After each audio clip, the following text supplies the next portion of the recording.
عليكم ورحمة الله وبركاته. شكرا. على كل حال بدءا ببدء يعني أريد أن أفند الفتوى التي نشروها ولفقوها بالشيخ جابر حفظه الله.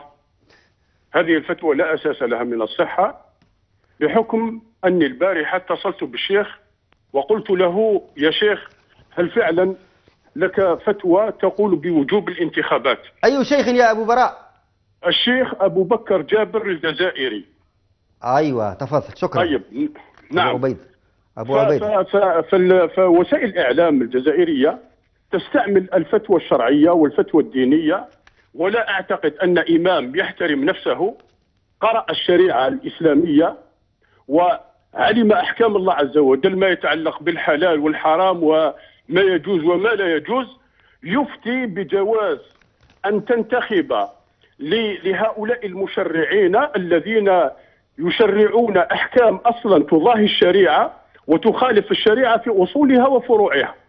وأنا كان عندي رد على الإمام شمس الدين الذي أفتى بوجوب الانتخابات، وأعتقد النظام الجزائري هو أصلا لا يؤمن لا بهذا الإسلام ويحارب الإسلام، مع ذلك يستعمل الفتوى الشرعية لأنه يعلم أن هذا الشعب الجزائري شعب مسلم، شعب ملتزم بإيمانه وبإسلامه ويعتز بذلك، فلجأ إلى التلفيق وإلى الكذب على العلماء.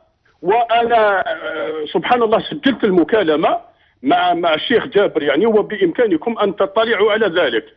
أضف إلى هذا، أنتم البارحة تكلمتم على مسألة رسالة المسجد ودور الإمام. أبو عبيدة، الإمام نعم، هل بإمكاننا أن نسمع هذه المكالمة التي أجريتها معه؟ والله لا أدري، هل ممكن أحاول الآن؟ يعني لا أدري، أحاول ذلك.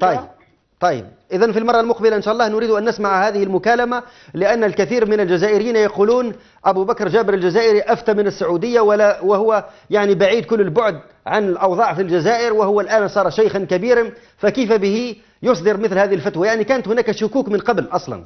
نعم، هو فعلا هو الشيخ جابر أصلا هو يعني. أنا أحاول الآن أسمعكم فتوى، هل تسمعون؟ تفضل.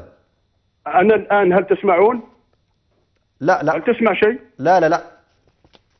لكن بإمكاني أن أرسل لكم هذه الفتوى أنا عن طريق النت، لا أحسن ذلك. طيب معلش فيما بعد. أقول لك أخي الكريم، فيما يخص يعني الإمام الذي يحترم نفسه، الإمام هو الذي يدافع عن شريعة الإسلام. مستحيل لإمام يحفظ كلام الله عز وجل في صدره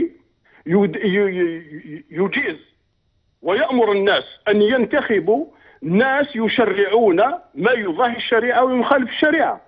كيف لمن يفتي لفتوى ويقول للناس بوجوب الانتخابات على ربما هناك شيوعيين، هناك ملاحدة، هناك علمانيين، هناك يعني الجانب. حينما نتكلم عن الفتوى الشرعية، الفتوى الشرعية هي التي تكون لتحقق مصلحة شرعية للأمة المسلمة وليس لغيرها. يعني هؤلاء الناس الذين يقولون للناس يجب عليكم أن تخرجوا للانتخابات وهذا واجب شرعي، نقول لهم الواجب الشرعي هو ما يحقق مصلحة شرعية وليس يحقق لبقاء هذا النظام المجرم. شكرا لك يا أبو عبيدة، أحسنت يا أخي، شكرا لك. انتقل الآن إلى أبو براء.